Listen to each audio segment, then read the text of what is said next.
What's up, everybody? TJ here.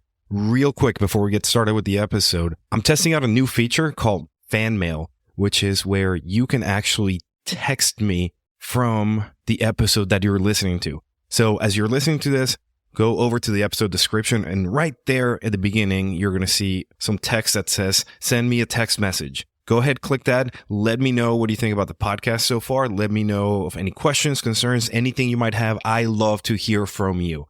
So go ahead, hit that up. I'm excited to read your text, and let's get started with the episode. Hey, everybody. TJ here. I want to welcome you to this episode of our podcast. Super pumped that you're listening in today. But before we dive into our interview, I want to take a moment to thank you for being a part of our community. Your support means everything to us, and we couldn't do this without you. We'd also be incredibly grateful if you could help us spread the word about our podcast by rating and reviewing us on your preferred platform. Your positive feedback will help us reach even more listeners and continue to bring you valuable and inspiring content. And look, if you like this episode and found it helpful, please don't hesitate to share it with your friends and your family. It'll take you less than 10 seconds, and it would mean so much to us. Without further ado, let's dive into our interview with Dan McKinney. We hope you enjoy it. Welcome to the Keep the Promise podcast, where we help build resilient and well-rounded firefighters. Hey, everybody. Welcome back to the podcast. Today, I'm very excited to have with us a good friend of mine, someone who's known me for, almost like 20 years at this point, and a man who has gone through an incredible transformation and an amazing journey, both in the fire service in Harford County, Maryland, but also in his personal life. I'm so happy to have along my friend Dan, or as I know him, Tiny McKinney. Brother, thank you so much for joining us. How are you today? I'm great, and you guys are absolutely welcome. All right, so let's just get started. For those that don't know your story, just go ahead and give us a quick synopsis of what got you started in the fire service, some of the twists and turns that you've taken, and where you are today.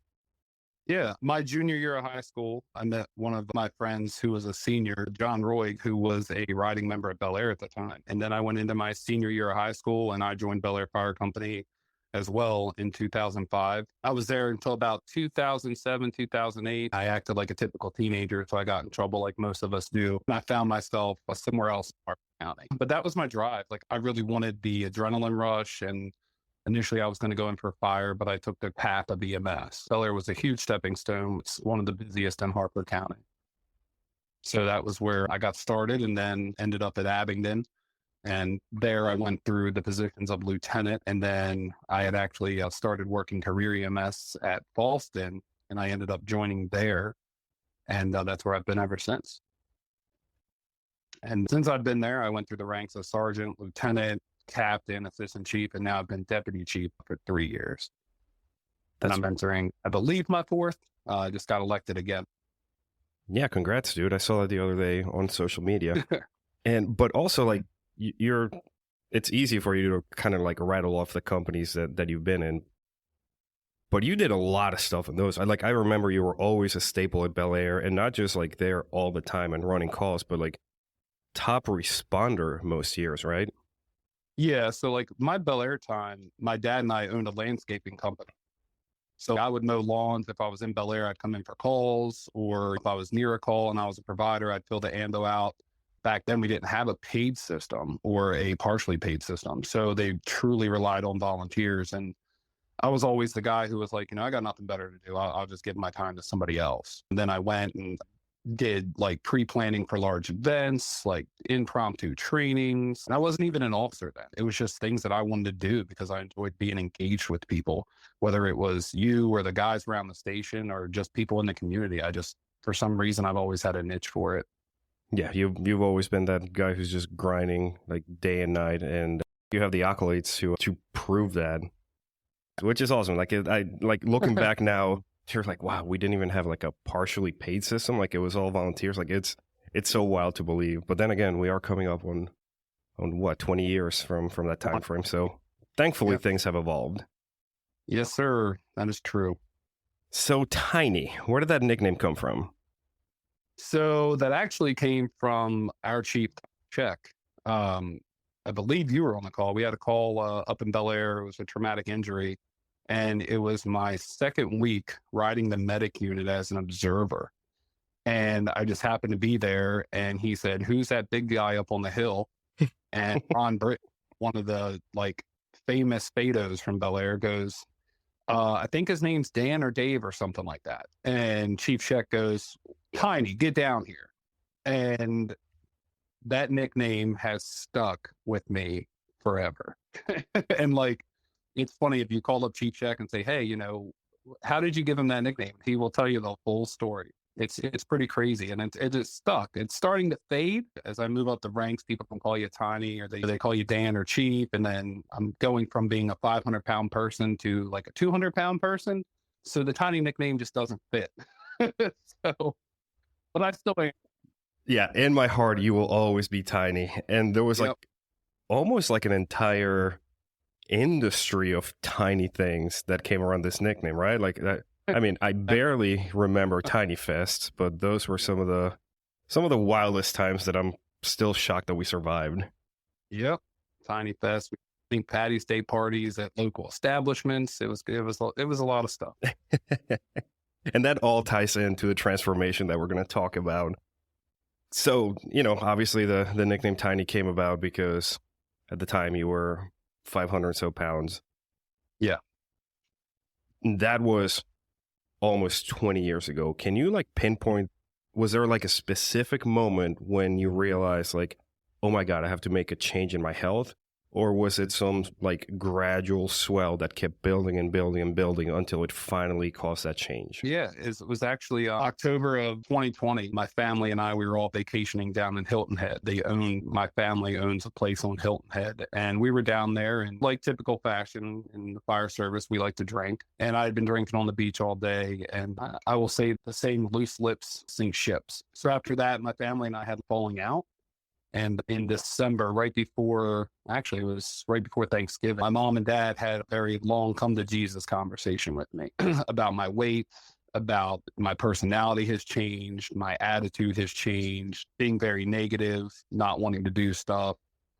And it really didn't register with me from the time that we had our falling out until the time that they had this conversation with me that I needed to like take a second and look at myself. We had a conversation and they were like, "We really want you to focus on your weight." And I lost some pretty close friends that were in the fire service, one to suicide, and then one just due to cardiac issues, who was an assistant chief. And then before all that, we went through the Eric Stesiak loss, and I was on one of the medic units that went there that day. So just like a lot of depression, I guess, has contributed. But that conversation with my parents saying that you're not the same son that we had, it's great that you're a fire chief and all this stuff, but that's not the real you. And that really resonated with me. So I sat for a while and thought about it. They were like, "Look, we'll pay for you to go and do a diet. We'll pay for you to go to the gym. We'll pay for a trainer. We'll pay for a chef to cook your meals." And I'm like, I'm 30 years old and my parents are telling me this. And at that time, I was already on CPAP. I would have 61 breathing episodes an hour that forced me to go on CPAP. And at that time that I did that, I was 497 pounds in September when I did my sleep study. So that was the contributing factor also. So that is what made me start thinking of the weight loss stuff, but I didn't make a decision right then and there. That's that's wild. It seems like the people that cared most about you, that it was the chin check you needed to, I guess, to kind of make that change. Had it been somebody else, do you think you would have not been as receptive? Absolutely not. I listened to a podcast that you guys did several weeks ago about the crew room or the bay table. And I'd always sit around the bay or the crew room table, and I would always be sitting there eating my 2 McGriddles and my hash brown and my large sweet tea every morning, or my 2 cheeseburgers and 20-piece nugget in the afternoon. And the members that would come in the firehouse don't see the inner struggle of the weight loss and everything. So to them, it's just Tiny, that's our friend, we're here for him. I don't think if any of them would have checked me like my parents did, I probably wouldn't be where I'm at today. Yeah, sure. That's awesome for you to even just acknowledge that, though, because even sometimes the closest ones are some of the first we're pushing away also, because they're almost too close. So that's awesome to see that. I wanted to back up a little bit, and I think you already kind of hit on it. What do you think got you to the point, or what factors played into you getting up to 497 pounds? Like, where was it, physical barriers? Was there mental things going on? You kind of talked about maybe some depression things. Like, what do you think were some of the factors that just played into that? For other people listening, they can be like, you might be able to touch on some things that might be affecting them as well. Absolutely. My mental health was 90% of my problem. Yeah. And a lot of that was the fact that when you go through a line of duty loss, whether you're right behind the guy or whether you're somebody that's responding to that incident and you encounter firsthand everything, you can replay those calls the rest of your life like they just happened yesterday. And for a while, I replayed them. And then I just found myself in this rut, and then lost a good friend to suicide who had lunch with me 3.5 hours prior to that. And a lot of it is, I guess, like self-resentment. You feel guilt. You feel like you can help somebody. You feel like if something would have been different, you try to find ways that, I guess, more or less you take the guilt. And I never battled my mental health. I just hid it in food. I hid it in drinking or the partying versus really focusing at it. Like, hey, it's life. You cannot predict when somebody's going to call 911. You cannot predict when someone's going to pass, and you don't know what's going on with somebody else, and you can't always stop it. We can certainly make an effort to be there for somebody or lift them up when they're down, but I couldn't even do that for myself. Yeah. And that was the biggest thing. And I just hid. I hid in food. I hid in the Netflixing. Mental health is such a huge contributing factor, right? Suicide, it contributes to our overweight issue and obesity. It's really crazy when you stare at it, like facing yourself in the mirror, and you decide to make that change, because then you're like, why didn't I do this 15 years ago? Right. Or yeah, sure. So, no, yeah, I totally appreciate that honesty. It's so true. The mental health bleeds into the physical side of it. And then that's the physical side is a lot of times how it will manifest itself. So going to the physical side of it, as you're going through your fire service experiences, did you notice how the physical side was affecting you on just calls and incidents? Was there anything that you saw that where it would affect you, or were there things that you would just totally shy away from? Like, what was your physical capabilities like? I would be the guy that, I'd ride the front seat. I'd be the firefighter everybody bashes online, right? The SCBA barely straps up.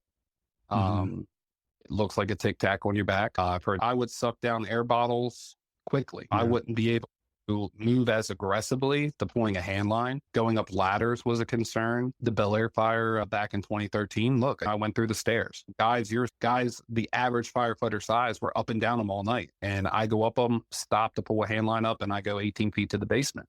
And I look back at that and I was like, why did I put myself and my people or those around me in that situation? I would always try to steer away from roof work. You wouldn't see me like run right away for the truck. When we went in buildings, I'd take the elevator versus the stairs. Like, I was a very poor example of a firefighter. And that was a result of my weight and my failure personally. Yeah. That awareness is huge, man. I think with all this, I sincerely appreciate the honesty you're putting out there. So you talked about like making the change when it became real. I feel like that first step into maybe the unknown, also being incredibly vulnerable, or even just that the first couple of days, but first maybe even month can be the hardest for a lot of people. What is it that you did, and what things did you do to keep yourself successful and accountable for that first month that continued on like through today? And what did that look like for you? Ooh, I'll say this. My parents had gotten me an amazing birthday gift. They wanted to get me braces, something that I never had as a kid. And I had to go to a plastic surgeon because I had some issues with an underdeveloped jaw. I stood on a scale that read 506.9 pounds.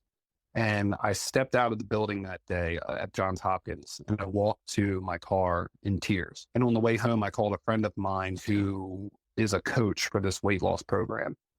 And I said to him, I'm ready, Shane. I can't do this no more. Literally in tears, bawling my eyes out. Grown man, right? Driving down 95 back to Harford County, bawling. I just lost a girlfriend or whatever for the past 15 years. And he's like, it's okay, man. Don't cry. And I just need you to commit to it. And I called my parents up and I said, I'm going to do this program. It's $500 a month. And it's a calorie deficit diet, essentially. And I got home, I called Shane, I told him what I wanted. And he goes, I'm going to be with you every day, every 2 hours, checking in every night, saying good morning to you. And what I can tell you is making that step and being dedicated is no different than applying for a job and going into an academy, right? Your instructors, your DIs or your boss or your ship commanders, they are on you from day one. And it's all about discipline. If you're willing to go through an academy or willing to go through a job change to have the greatest career of your life and apply yourself that way, you can apply yourself personally. And that's where I looked at it. I was like, I've done everything in my life because I applied myself. And the only area that I didn't apply myself was my weight loss. Shane, he held true to his word. Every day was good morning. Where are we at today?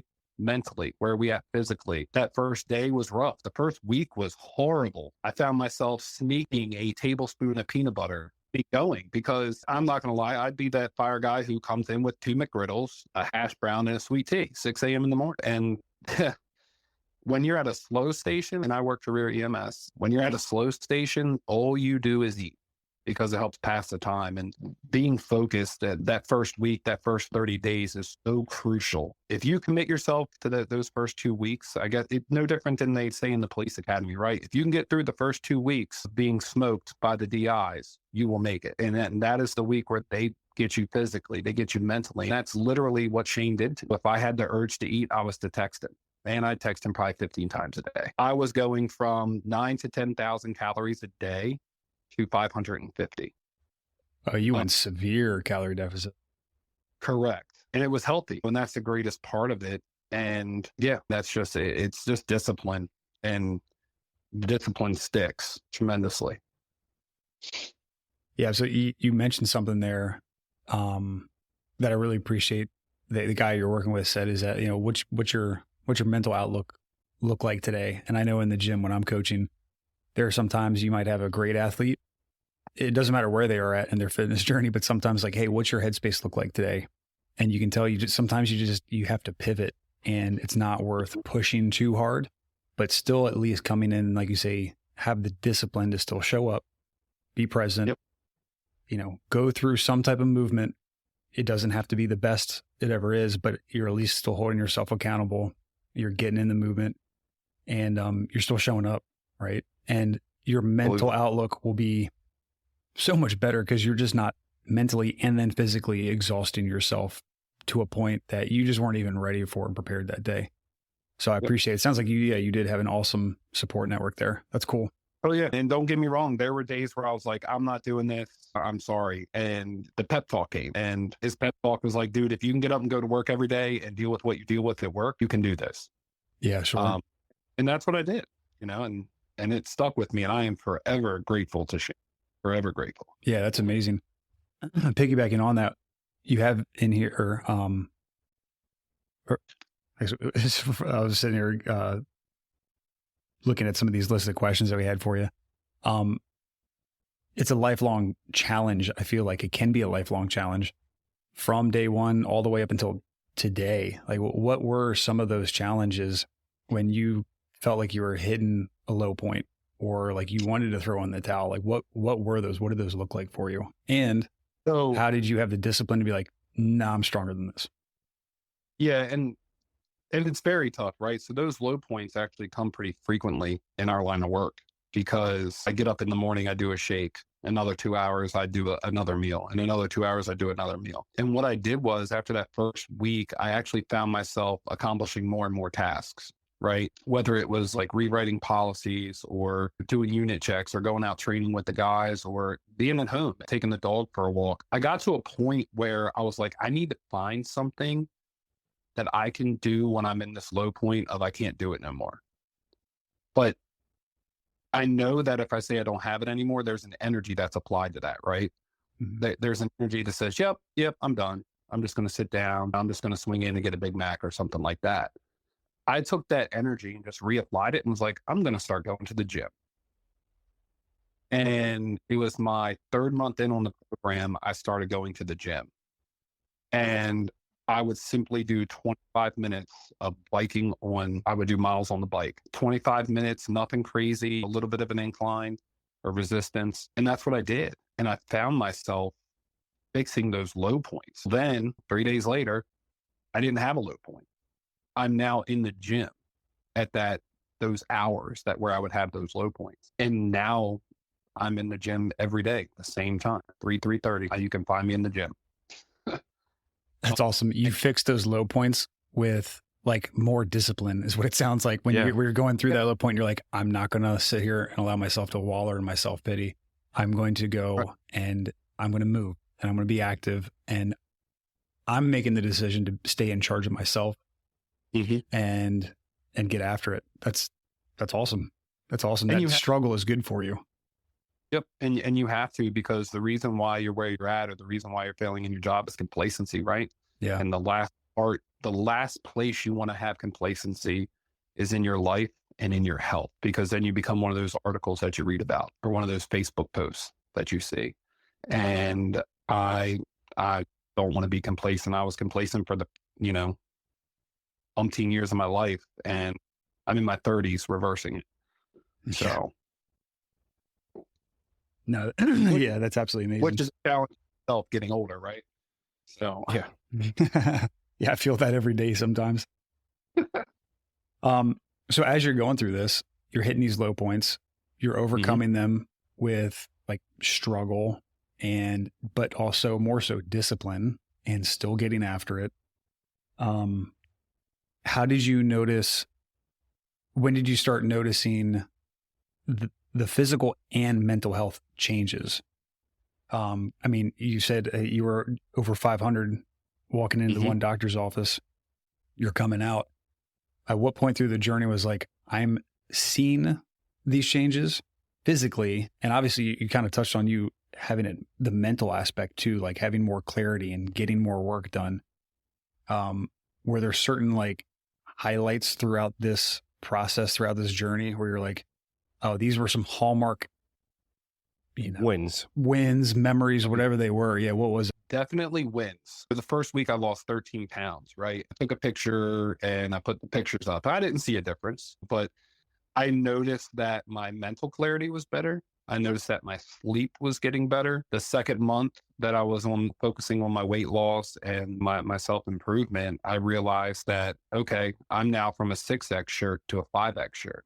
I'm now from a 58 waist to a 56 waist. I actually had to call my primary care doctor to remote into my CPAP to lower my pressure. Wow.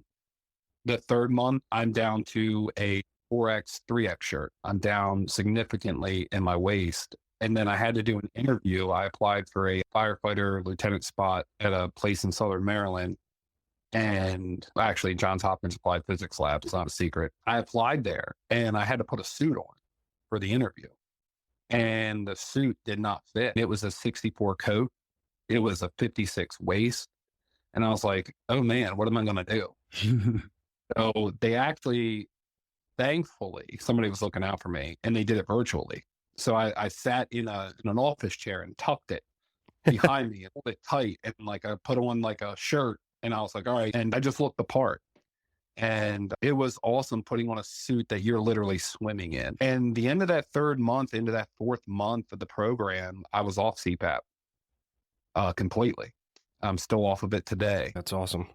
4 months. That's crazy. That's amazing. Yeah. Came off CPAP, my energy level, I was walking the dog in the mornings. I was walking the dog in the evenings. I was doing the gym. Like I wasn't even tired. Like it was just like, yep, I'll see you later. I'm going to the gym. Or a huge win is when you go out with friends to Chili's or one of those local bars and you order a water with lemon and you order a wrap or a salad. You're not getting the French fries. You're not getting the onion rings. You're not getting loaded tots. You're not getting beer. And I'm the guy in the corner with the little glass with a straw with water and lemon. It's just huge wins because you feel better. It just overall, I think the biggest one was getting ready to go to Florida. I realized I had to buy a whole new wardrobe of clothes. And my mom, I was like, hey, you want to go to the outlets for today? And we did.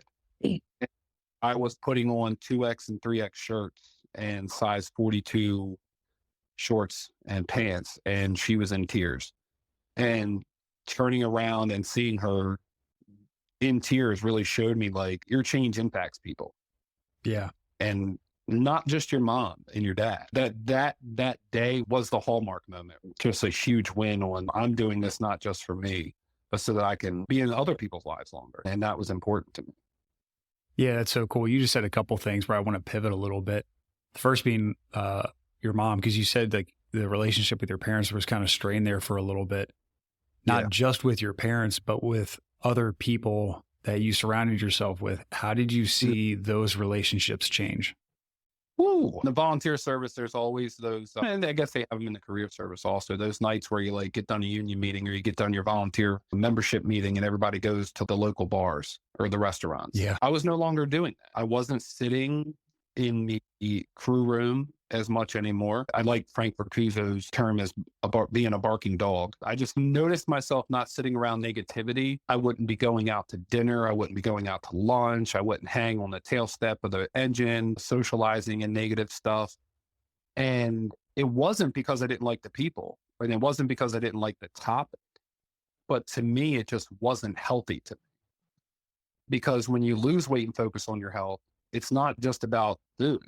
It's not just about the stuff you do. It's about the actions and everything around. If you want to be healthy, keep mental clarity, you can't surround yourself with negativity.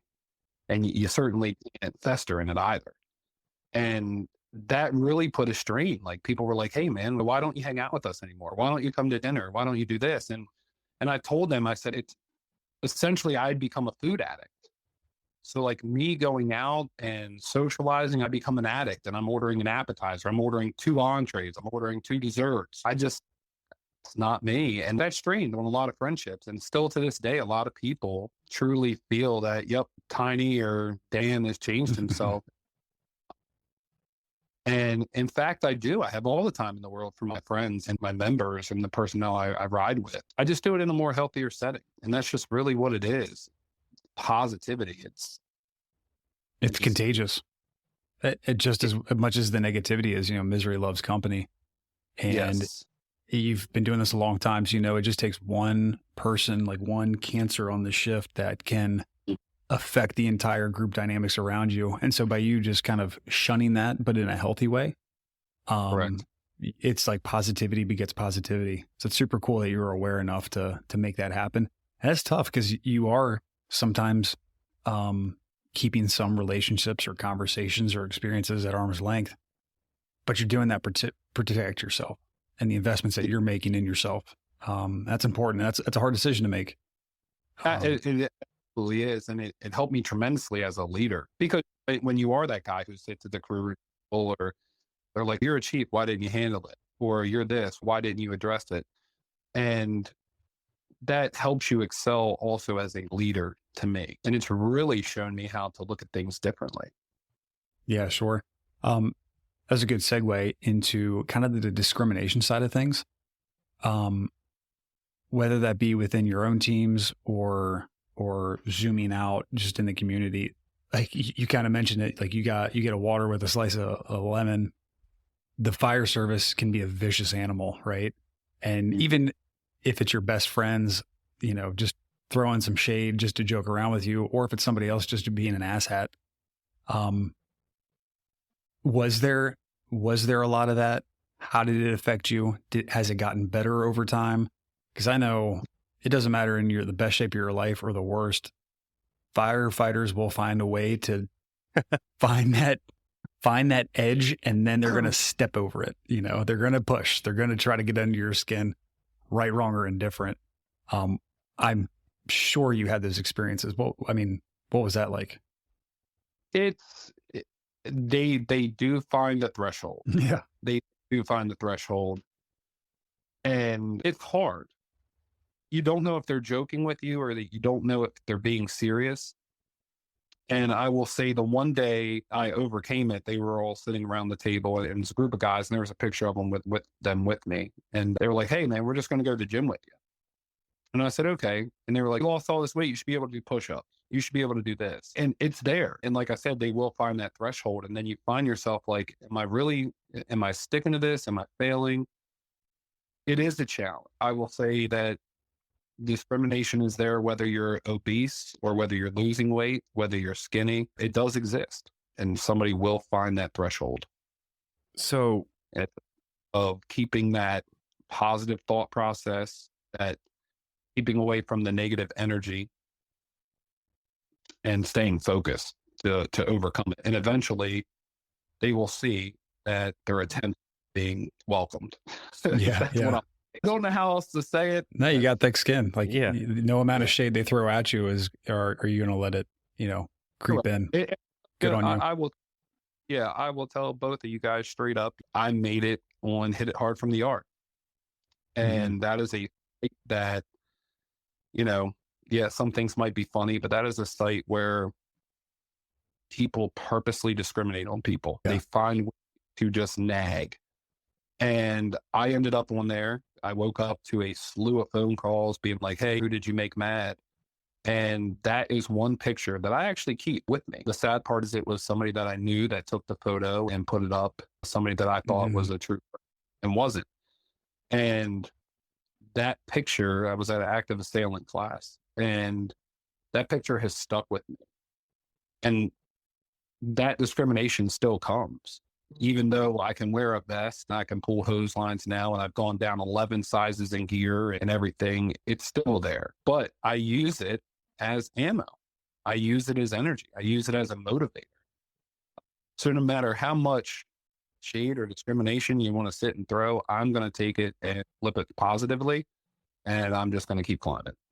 Dude, and yeah, that's pretty badass, because sometimes, especially when something comes from our friends, it's so easy to just be like, oh man, I'm going to let this one hurt. You know what I mean? Like, if strangers say something, you're like, okay, whatever. If it's a friend, if it's coming from somebody that you care about, that you thought they cared about you, it stings a lot more. And for you to be able to take that and flip it into a positive and use that as fuel for your fire, it's incredible. It shows so much growth and so much maturity. And that leads me into the following question. So we've talked about those negative folks. We've talked about those people who were not helping in your journey in a positive manner. Have you noticed that there's the opposite? Like, have you started making an impact on some of the younger members, or on some of the maybe slightly less healthy members? Have you seen some sort of change within the people around you after they saw you go through your transformation? Absolutely. 100%. 110%. I think my department, this was just a conversation the other night, we've lost as a department a little over 1,100 pounds. I took a journey and I started posting the pictures, and on the staffing page, that we have a closed staffing page, we would post, hey, I'm up here, I'm in the gym. And it really wasn't to get people to come work out with me. It was to get people to staff while I was in the station. And next thing you know, like, a buddy of mine called and was like, hey, what are you doing to lose weight? What is it? What's it about? Is it worth it? And he's like, I just want to lose 25 pounds. I want to look like I looked like in college. And I told him, it is not just a diet. It is a life change. It is a healthier living. And it's overall an investment in yourself. And matter of fact, he just texted me. He was like, I'm heading to the gym. So he lost 25 pounds. Now he's on the fort. I had a lieutenant that he was like, hey, I'm going on it. He's lost over 80 pounds. We had the wife of one of our guys. She lost it. She's back to looking like she did her senior year of high school. And they have found themselves, and they found the positivity. They found that healthiness. They found that mental clarity. And just seeing it, it's remarkable. I have a couple of mine that are friends that live in Florida, and she was just home the other day and swung by my house and had a conversation with me. And was like, look, I'm going back to Florida. I want to be on your program of life. And I was like, absolutely. I will get you squared away. Like, I will coach you. And I have found myself coaching people. And I don't do it for the kickback. I don't do it for the fame. I do it because if Shane would not have come into my life and had that conversation with me, I wouldn't have been where I am. And I just connect personally with the people that are around me and find out what's holding them back.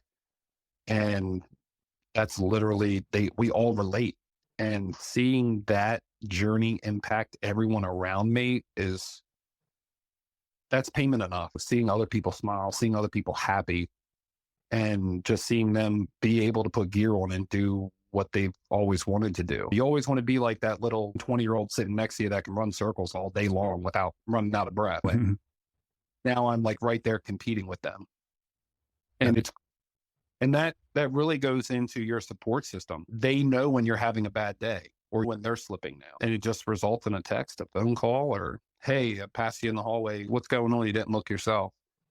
And me and my buddy yesterday, we were in the gym and have you found yourself like ready to come off this program? And I said, no, I'm getting to 290, babe. I'm not stopping. He's sitting there doing arm curls and I just got off the bike and I was like, I'm not stopping, but I'm done cardio for the day. It's that support system is tremendous. And that's a result of the impact and the result it has on everyone around you. Well, as a leader, just among your group, formally and informally, you're a chief officer, but people just looking up to you for the changes you've made. You said it right there, like you've kind of become a coach. And coaching isn't like just being a cheerleader, like you're literally changing people's lives by creating connection and support.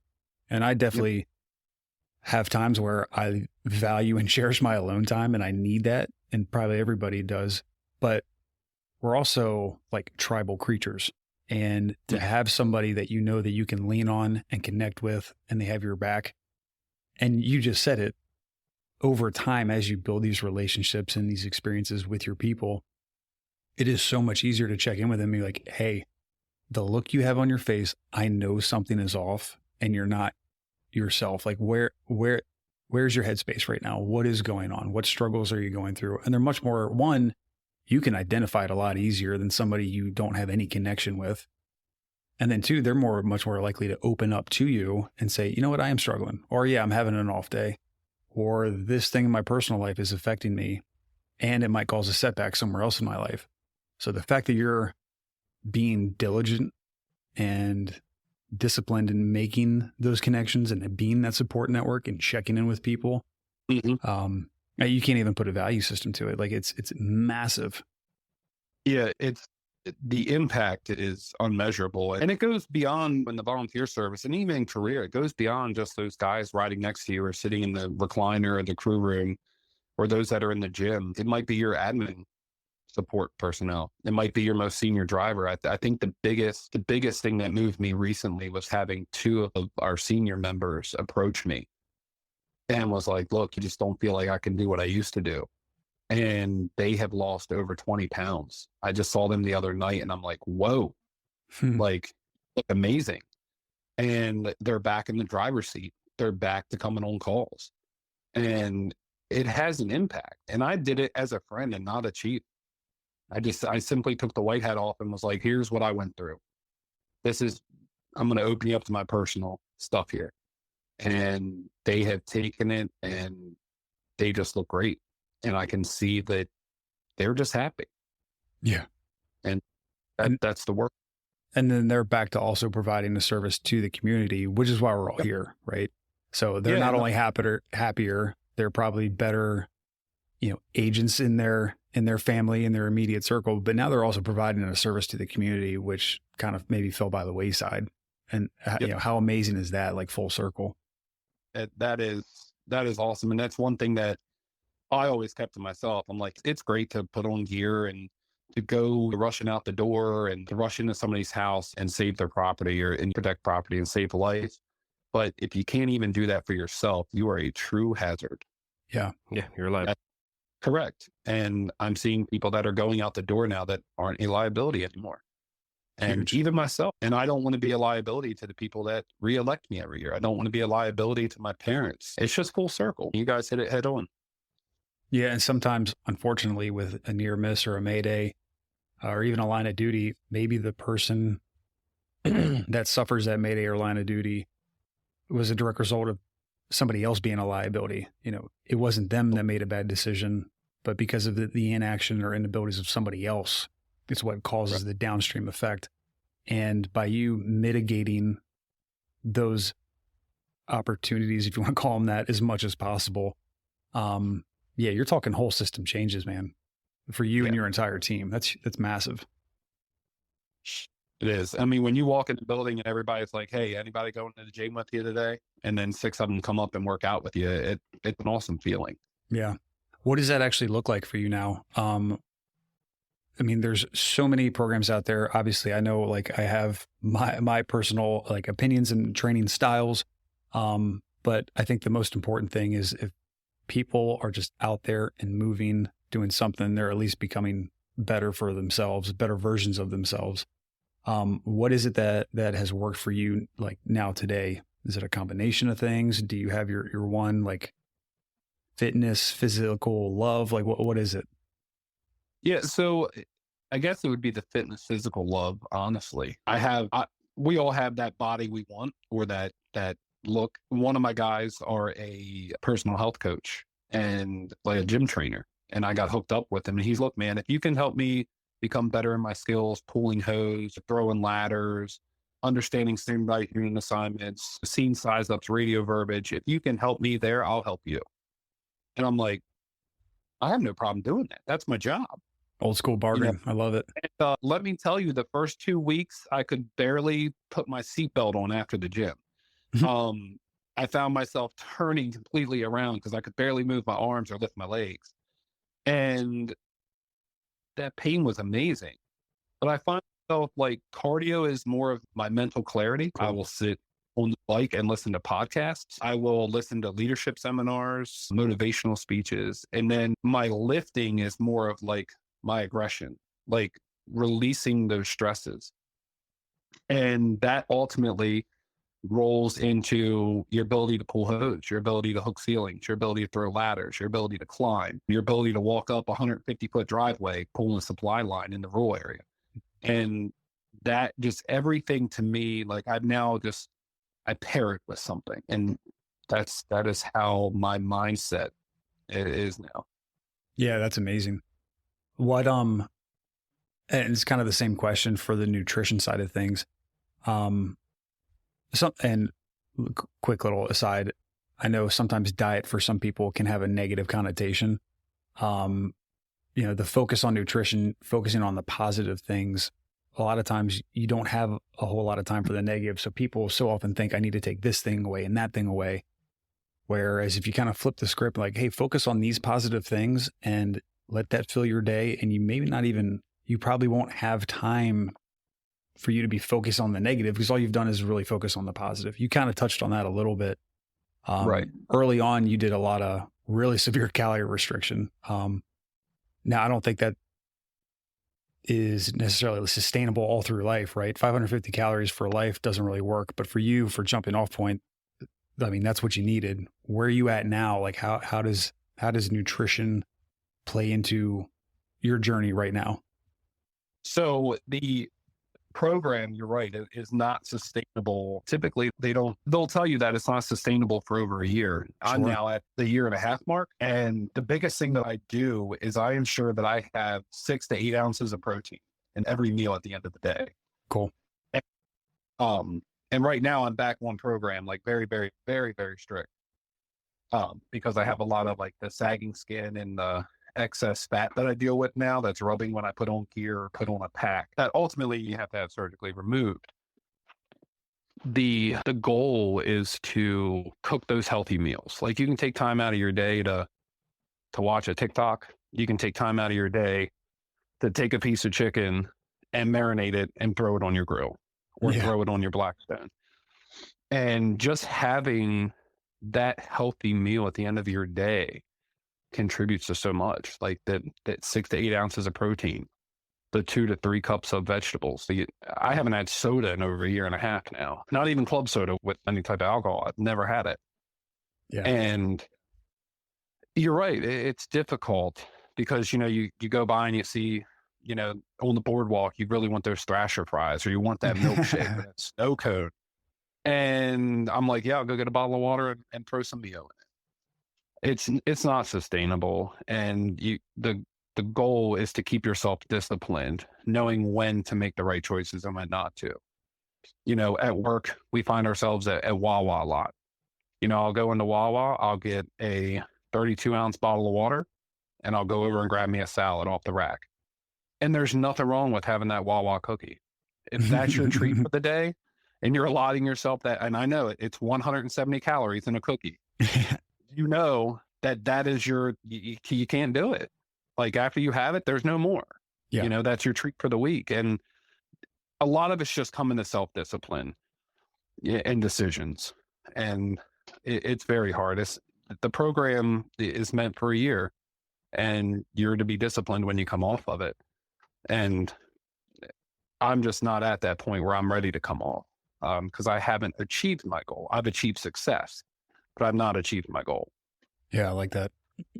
And I mean, shit, if you can do this for a year, this much discipline, I mean, that you've basically set yourself up for the rest of your life. Yeah. Maintaining that. I mean, we're not talking just months now. We're talking years. I think you've set the standard for your outlook for the rest of your days, which is awesome. Like I said before, people are struggling for those first couple of weeks or months and you're well beyond that. Yeah. And the biggest challenge is, you have your salad at lunch and you do your small meals. I was going to the gym actually in the first part of my gym success. I was burning more calories than I took in. Oh, for sure. So I'd go home at night and eat my lean and green, my 6-8 ounces of protein and my 2 to 4 cups of vegetables. And I'd be like, oh, I'm not seeing any change in my weight. I'm not seeing any progress. Well, it's because I just burned everything that I'm now storing. Yeah. And that is the thing. And I looked at it as, I want to be in constant burn. I want to be constantly moving. I want to be constantly like just applying that energy. Because if I'm applying the energy, I'm going to be burning fat. I'm going to be burning stress. I'm going to be burning the negativity. And that's how I looked at it. I didn't look at it as just dropping weight. I looked at it way bigger than that. Yeah. And you are shying away from so many like processed sugars as well. Not just weight loss, but activity level, mental fog, mental acuity, executive function, like all those things. And you've already touched on are greatly improved just because you're staying away from sugar. That's huge. And I'm a big fan of like the 80-20 rule of, yes, if you are so strict, those people typically are more likely to fall off the wagon because you are over the top strict. You have to allow yourself a little bit of leeway here and there, but not to the detriment of your goals and what you're doing. There's nothing wrong with Taco Tuesday. They're healthy. Best day of the week. Right. It's the margarita loaded with sugar that ruins it. But right. Yeah, we got out of the gym the other day. We did taco night, and a bunch of us went to a local restaurant, and literally we all did tacos. Yeah. And that group supports it, right? That group's not going to order anything because now they support what you're doing. So they stick to that discipline and they adapt to it. Yeah. And if you're making that much change, that much progress, not only you as an individual, but everybody around you is becoming a better version of themselves. The ones that are still being negative, it's one of two things. One, you either just need to get away from them because you need to realize that they are not bringing any benefit to the group. Or two, deep down, there's probably a self-esteem issue that they need to overcome and hopefully grow out of. And you can support them as much as you can and show them a lot of love. But at a certain day, you need to, preserve your own peace. And sometimes, by getting away from those negative relationships, it's only going to be an onward and upward trend for you and those people around you that you truly care about that are on your side. Yeah. That is 100% true. So say that where you are sitting right now, after the struggles you've gone through, after the small and the big wins, say that you had a chance to talk to Tiny, I don't know, 10, 15 years ago, what would you say? Like, what if you can sit down with yourself? How are you getting that message across? I would probably look at it as you applied yourself to graduate high school. You applied yourself to get your first job. You applied yourself to get your fire training. You applied yourself to get your EMT certification or your paramedic. Why can't you apply yourself to investing in your life? And I would say that. And I find myself saying it to others. If you're willing to do all of that and it gets you where you are, it gets you the income, the house, the car, the things you like, why wouldn't you do that to prolong your life? Why wouldn't you do that to be just healthier? And I find myself, and I'm glad you said that, because I find myself a lot looking at that hit it hard from the yard picture and post. And I literally say to it, I'm like, what were you doing? Why did you think that that was acceptable? That, and I say it all the time. And if it was me, I wouldn't know why. I wouldn't know what the answer would be. Yeah. And your sense of responsibility is so admirable, because somebody can see a picture like that and let that be the thing that sets them back even further, but you just use it as ammunition and fuel. Yeah. And that's that little linchpin right there. That is such a critical moment. You know, you have one of two paths when something like that happens, and you chose the higher route. And that can be really hard to do, especially in a moment like that when you are incredibly vulnerable and are being put out there. It seems like you also showed yourself, and this is for anybody listening, just a lot of grace and love. Like this entire fitness journey, not being a liability on the fire ground, like it's a marathon. It's not a sprint.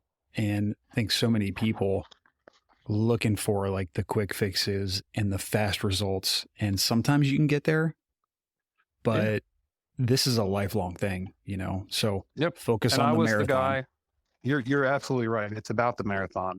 It's not about the guy that's going to pick you up and take you to the finish line. And I was more focused on that because I wanted gastric bypass. I wanted the easy way out. Yeah. And friends of mine who had it told my parents that they wish they had the energy and the drive and the commitment that I had to just lose it naturally, because they would go back and would have never done the surgery. And I couldn't just have somebody pick me up and take me to the finish line. I just couldn't. It just wasn't a possibility for me. Right. No, I love the analogy. I think it's safe to say that you had people that you could lean on when you needed it, and vice versa. But I love what you said. Like, you're the one that's going to take your ass across that finish line. And yeah, that's super admirable. And that's something that we've been hitting on a lot on this recording, is that support system. And while it's easy for somebody to be looking at it and say, oh man, no, he's just got a lot of people that are behind him, that are helping him out. You started with that support system that most of us have, like your close friends, your family. And then as you were making those changes, you know, the rising tide lifts all ships. Like, you started changing things for the better for those around you, and they became your support system. So now you might have started with a core of people who cared about you that has now grown into almost a department-wide group of folks who see things the way that you do, who will support you, who support each other. Not only are you creating change for yourself and that almost safety net that's going to keep you from slipping, but now you created systemic change. So you are helping so many people and so many other lives. So I believe it's important for folks who are listening to realize that you are also building that support system. Absolutely. If you can take that one step, people will see and people will take note of it. And then once you start becoming that example, that role model, people will follow you. Yep. And I think, like, through my journey, I think Tyler Perry said it best. You know, he said that people come into your life for a season, and then people come into your life for a reason. And he said, those people that come into your life are like boosters for a rocket. You know, they're with you until you hit that certain altitude, and then they fall off. And that's not because they're bad people. That's not because they don't support you. Those people just could not go to the limits that you were going to. And you guys have asked me that question of, you know, like, what was it like? You know, did you lose friends, or, you know, did the atmosphere change? And it does. And it's just that thing from Tyler Perry's always stuck with me. Yeah. And you're not being militant. You're not being negative. You're taking this opportunity that you've been given, but that you're also like working towards diligently to be the leader, to be the coach, to be the example. And so, yeah, onward and upward. And those that want to hang out with you, they're going to grab onto your coattails, or they're going to be your support system and be arm in arm. And the ones that, fizzle out, you know, that may just happen. But as long as you are doing it in a healthy and positive way, like, you can sleep easy at night. So, mental health, Tiny, where are you right now? Oh, tremendous. I actually have found myself connecting a lot more with friends, with family, with my personnel, because I can now manage what is, everybody has a shelf in their life. And through life, we put on our memories, we put on the good and the bad. We stack everything on that shelf, right? And at some point, that shelf falls off. And when it falls off, we're stuck there staring at the floor at a ton of pieces. And you put your shelf back up on the wall, and it's what is important to me: my family, my health, my friends, my career, my shift, my partner, my chief. Everything else doesn't matter at that point. And that is where I'm at. Like, my shelf is sustainable. I'm not worried about it falling off. And if I'm having a bad day, I pick the phone up and I'm like, hey, want to go to the gym? Want to go to the trail? Hey, want to go have tacos, then to the gym? That's where I'm at. I'm 100% in a better place. I'm happy. I get to sleep at night not wearing the CPAP. I get to wake up and put on clothes that, like, normal people can go to a store and buy. I'm not getting in the front seat of the engine when I'm riding with the guys. I'm actually getting in the back, you know, revisiting my roots. It's great. I am in such a better place mentally, physically, emotionally. I'm thankful. I truly, truly am thankful.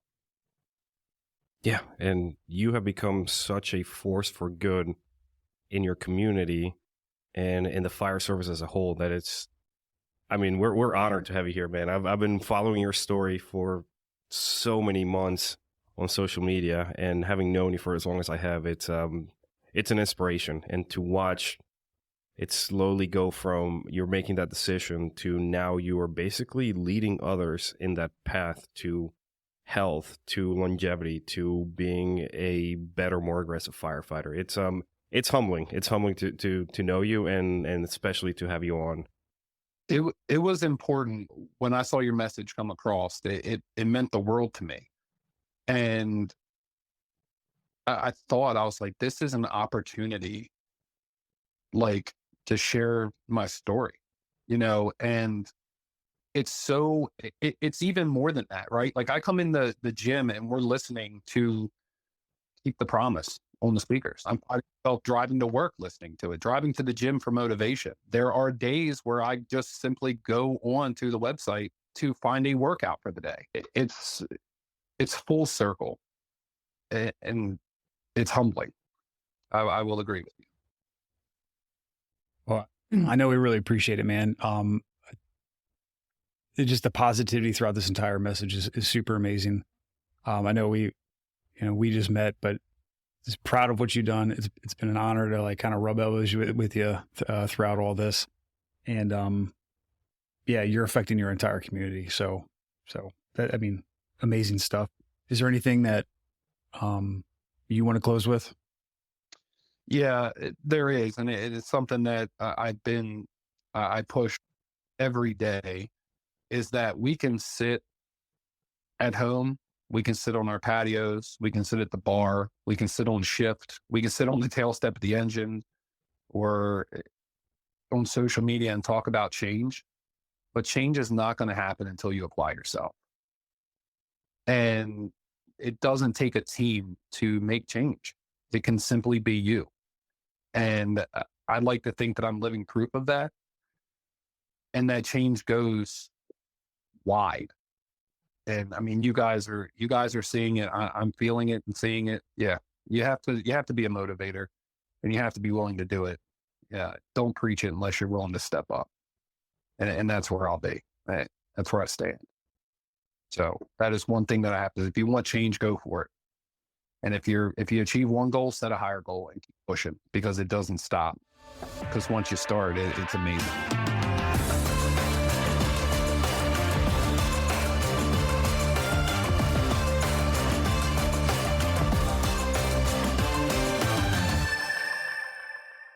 Hey friends, TJ again. Hope you enjoyed that episode with Dan. He's been an awesome role model for as long as I've known him, and his recent transformation just shows how great of a force he is for his community. And hopefully you got something that you can take back to your firehouse, your home, and start making those positive health changes. Now, as always, at the end of the episode, I want to give a shout out to our wonderful patrons who have pledged to help continue this incredible project that we've taken part in. As a reminder, I'm going to give your first name and your first initial of your last name, because the internet's full of weirdos, and I don't want you guys catching any flack. Huge thanks go out to Ethan R., Heath M., Dylan M., Andrew M., Walter L., Jeff T., Nicholas L., Andrew H., Jared B., Chris A., Stephen M., Joey P., Corey W., Colin B.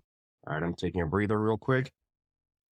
Adam P., Andrew B., Joseph L., Devin C., Connor A., Jackson M., Andy L., who happens to be my old pumps instructor and an awesome firefighter and human being, Jonathan H., Ethan S., Sarah J., Pat L., Mackenzie W., William E., Bowen D., and Tim L. Guys and gals, thank you so much for continuing to support our crazy endeavor. It means so much to us that you believe in what we're doing, and that you're helping to spread the word and to keep the promise that we made to our communities. So again, you guys are awesome. Catch up with you later. Bye. Hey everyone, it's TJ here from Keep the Promise. As you know, this podcast is all about helping firefighters become more resilient and well-rounded so that they can be a force for good within their fire department and their community. But today I want to talk to you about something that's just as important, and that is supporting firefighters who are going through tough times. When one of our fellow firefighters is off work because they have to go to the Center for Excellence, they have to go to rehab, they have mental health issues, or they have other health issues, it really takes away their support system, and it wreaks havoc on their finances and their family's finances. And many times, these brothers and sisters are left to struggle alone, away from their support system and the people who love them, without the resources they need to recover. That's why I'm setting a bold new goal. And that is to reach 150 total patrons on Patreon so that we can start a fund to help firefighters and their families during these challenging times. And I need your help to make it happen. With your support on Patreon, we'll be able to provide financial assistance to firefighter families who are battling things like addiction, depression, and cancer. We're going to help alleviate the financial strain that can come with being away from the fire department so that our brothers and sisters can focus on healing and recovering. Now, reaching 150 total patrons is a big goal, but I believe that we can do it together. And when we do, we'll be able to make a real difference in the lives of those who serve and protect alongside us. So, if you're not already a patron, I invite you to join us today. Head over to joinkeepthepromise.com and sign up today. Again, that is joinkeepthepromise.com. And if you already are a patron, thank you so much for your support. You'll be receiving some exclusive rewards and perks as a way of saying thanks. Together, let's show our fellow firefighters that we've got their back just like they always have ours. Thank you for listening. Let's get started with the episode.